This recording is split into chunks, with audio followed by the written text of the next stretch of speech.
Buried deep beneath the shifting sands of the Arabian Peninsula, hidden from the eyes of modern man, lies a legend that has haunted historians and theologians for centuries. It is not just a story of wealth, it is a story of the ultimate defiance. Imagine a civilization so advanced, so physically imposing, and so incredibly wealthy that they believed they had conquered death itself. They did not just build a city, they attempted to build heaven on earth. They possessed massive palaces that pierced the clouds, gardens that defied the laws of the desert, and a king whose arrogance was so profound that he declared war on the concept of God. This king spent 7 centuries, 700 years, constructing a paradise of gold, silver, and precious gems, fueled by the blood of hundreds of thousands of workers. He sought to create a place so magnificent that no human soul would ever yearn for the paradise promised by the Almighty. He wanted to be worshipped not just as a ruler, but as a deity. But in his race to outshine the Creator, he forgot one terrifying truth. No matter how high you build your walls, you cannot hide from the decree of the heavens. Welcome to Divine Sagas. Today, we are not just telling a story, we are uncovering the rise and catastrophic fall of the people of Ad and their tyrant king, Shaddad. This is the civilization that was given bodies like giants and strength that no other nation possessed. Yet they were wiped from the face of the earth in a way that science still struggles to comprehend. How did a wind, invisible air, destroy a city made of iron and stone? How did the Atlantis of the sands vanish overnight? And what was the chilling message found in the grave of the king who thought he would live forever? Prepare yourselves, for this is the unbelievable history of the fake paradise. To understand the magnitude of this disaster, we must first look at who these people were. The people of Ad were not ordinary men. Descending from the lineage of Prophet Noah, they were the first major civilization to rise after the Great Flood. They inhabited a region known in the ancient texts as Al-Akaf, the winding sand dunes, located somewhere between modern-day Yemen and Oman. But do not picture them as simple desert dwellers. The Quran describes their capital, Iram, as the city of lofty pillars, a feat of architectural engineering the likes of which had never been created in any land before or since. God had blessed the people of Ad with physical statutes that are hard for us to imagine today. They were described as giants, men of immense height and power, capable of carving mountains into homes and erecting marble columns with their bare hands. Their land was not the dry desert we see today. It was lush, fertile, and flowing with fresh water. They had everything a civilization could desire: endless crops, livestock, stability, and wealth that flowed like water. But as history often shows, unchecked power breeds the most dangerous kind of arrogance.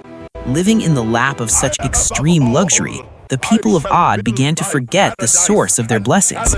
They turned away from the teachings of their forefathers and began to worship idols of stone. They believed their strength was their own doing, that their wealth was a sign of their superiority, and that they were untouchable. It was in this environment of hubris that their leader, Shaddad, rose to power. Shaddad was not merely a king, he was a tyrant who conquered neighboring lands with brutality, stripping them of their riches to feed his obsession. In the Quran, 3 figures are often highlighted as the ultimate enemies of Allah: the Pharaoh of Egypt, Nimrod of Babylon, and Shaddad of Iram. While Pharaoh claimed divinity through politics and Nimrod through fire, Shaddad claimed it through luxury. He wanted the world to submit to him, not to the unseen creator. It was into this darkness that Allah, in his infinite mercy, sent a man from among them, a man of noble lineage, impeccable character, and immense patience, the Prophet Hud. Prophet Hud did not come with an army or a treasury of gold.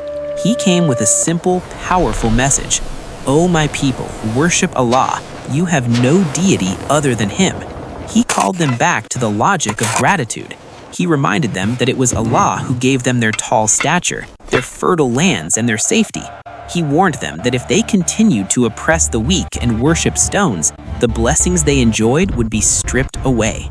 But the elite of Ad, drunk on their own power, looked at Hud with contempt. To them, he was just a man, a commoner who ate what they ate and drank what they drank. "Who is stronger than us?" they boasted, flexing their muscles and pointing to their impregnable fortresses. They mocked him, saying, "We see you in foolishness, O Hud, and we think you are a liar. If this punishment you speak of is real, then bring it to us." The conflict between Prophet Hud and King Shaddad is one of the most intense psychological battles in history. Hud spoke of a paradise in the hereafter, a place of eternal peace, rivers of milk and honey, and gardens that never fade, reserved for those who are humble and just. When Shaddad heard this, his jealousy flared. He could not abide the idea of a reward that he did not control. He summoned Prophet Hud and arrogantly asked him to describe this paradise of Allah. Hud described the emeralds, the rubies, the peace and the beauty that the human mind cannot fully comprehend. Shaddad, in his supreme arrogance, laughed. He declared, "If your God promises such a place in the next life, I will build it in this life. I will create a paradise so magnificent that men will forget the God of Hud and worship me instead." And so began the most ambitious and blasphemous construction project in human history. Shaddad sent commands to all his governors and generals across the known world. He demanded every ounce of gold, every silver coin, every pearl, ruby, and emerald. He stripped the mines of the earth. He gathered the finest architects, the most skilled masons, and an army of 100,000 workers. He selected a location with the purest air and the most scenic views, and for years, some accounts say hundreds of years, the construction continued. This was not just a city, it was an abomination of wealth. The descriptions passed down through history are blinding. It is said that the bricks used to build the palaces were not made of clay, but of alternating gold and silver. Instead of gravel, the pathways were lined with pearls and precious stones. The trees in the gardens were artificial marvels, crafted from gold, with emeralds for leaves and clusters of rubies for fruit. Shaddad ordered that the rivers of this city flow not through dirt, but through channels of crystal, filled with scented water, milk, and wine. He collected the rarest musks, saffron and ambergris, creating mounds of perfume so that when the wind blew, the entire city would smell like heaven. It was a display of vanity so extreme that it bankrupted the world around him.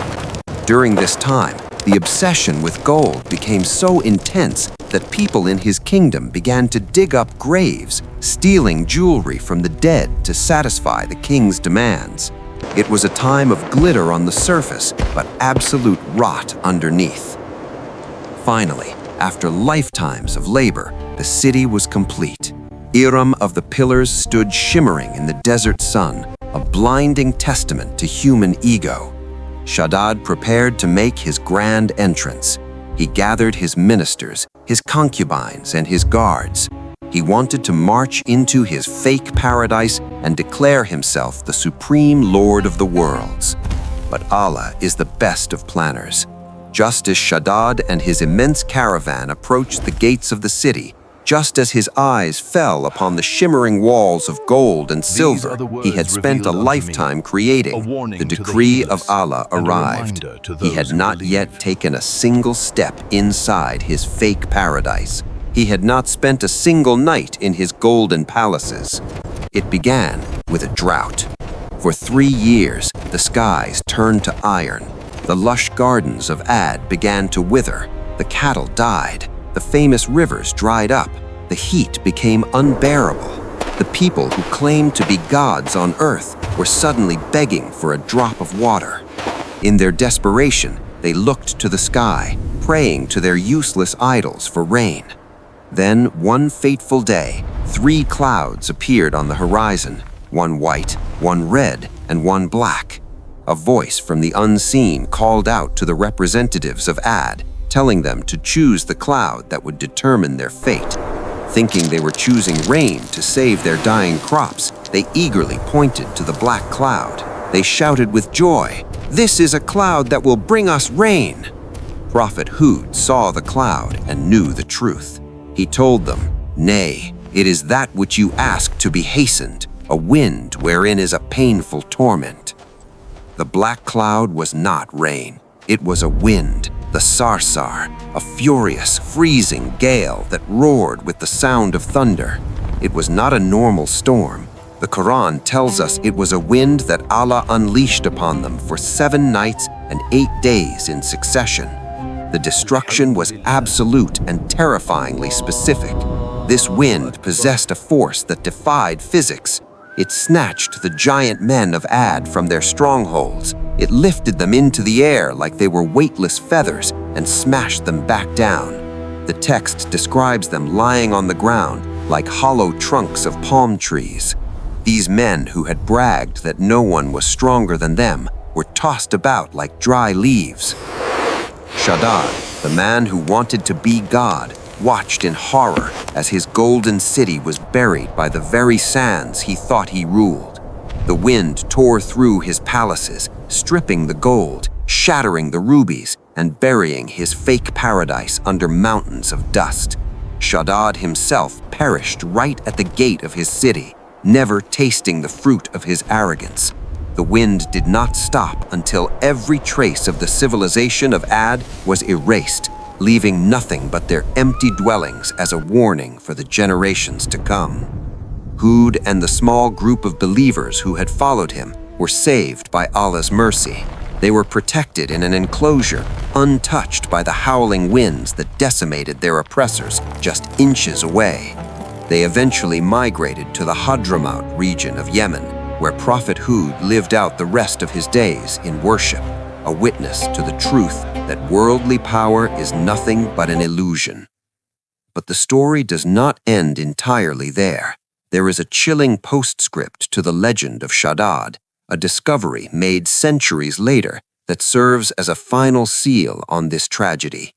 It is narrated in historical traditions that long after the destruction of Ad, during the time of Prophet Abraham, a revelation was sent down regarding a cave deep within a mountain.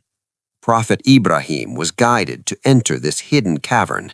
Inside, amidst the darkness, he found a golden throne. Sitting upon it was a massive skeletal figure, the remains of King Shaddad himself. Even in death, the arrogance was preserved. The body was draped in clothes woven with gold and pearls, preserved by the dry cave air. But it was what lay near his head that carried the true weight of the story. There was a tablet of gold with an inscription written by Shaddad before his end, or perhaps inscribed as a lesson by the angels. The inscription read, "I am Shaddad, the son of Ad. I was the lord of the pillar city. I relied on my strength and my vast armies. I commanded the world, and it obeyed. I thought I held the earth in my hand. Then a simple command from the Lord of the heavens came. I offered all my treasury for a single day of life, but it was not accepted. So whoever sees me, let him not be deceived by the world, for the world is a mirage." This discovery by Prophet Ibrahim highlights the ultimate irony. The man who tried to build eternity with bricks of gold ended up as a cautionary tale in a dark cave. The story of the people of Ad is not just ancient history, it is a mirror for our modern world.